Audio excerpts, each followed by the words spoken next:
অনেক অনেক আগের জামানায় তিনজন যুবক তাদের কর্মসংস্থানের জন্য বেরিয়েছে। পথিমধ্যে তারা গুপ্তধন পেয়েছে। কি পেয়েছে? 4টা স্বর্ণের টুকরা পেয়ে তো মহা খুশি, আমরা বেঁচে গেলাম, আমরা ধনী হয়ে গেলাম, আর জীবনে আমাদের দুঃখ নাই, কষ্ট নাই। এবার মানুষ তিনজন, স্বর্ণের টুকরা 4টা, একটু ঝামেলা হয়ে গেল না? 4 জনে 4টা পাইলে ভালো হতো না? মানুষ কয়জন?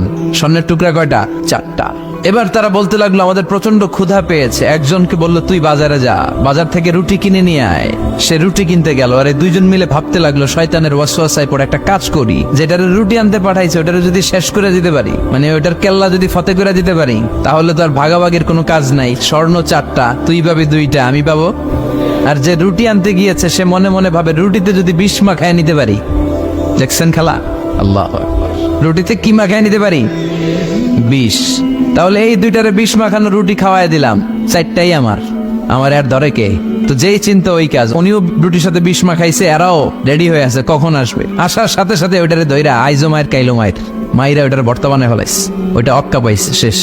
এবার দুই বন্ধু মহা খুশি, তুই 2টা আমি 2টা, লাফাইতেছে আনন্দে। এক বন্ধু কয় লাফাইস কম, ক্ষুধা লাগছে অনেক, আগে খেয়ে নেই। আয় কি করি, এবার প্যাকেট থেকে বিষ মাখানো রুটি বের করে রুটি খাই, ওই 2টাও শেষ। 4টা স্বর্ণের টুকরার জায়গায় পড়ে আছে, আর 3টা লাশ পাশে পড়ে আছে। হাদিহি মাসালু হায়াতি দুনিয়া, এটাই তো দুনিয়ার জীবনের দৃষ্টান্ত।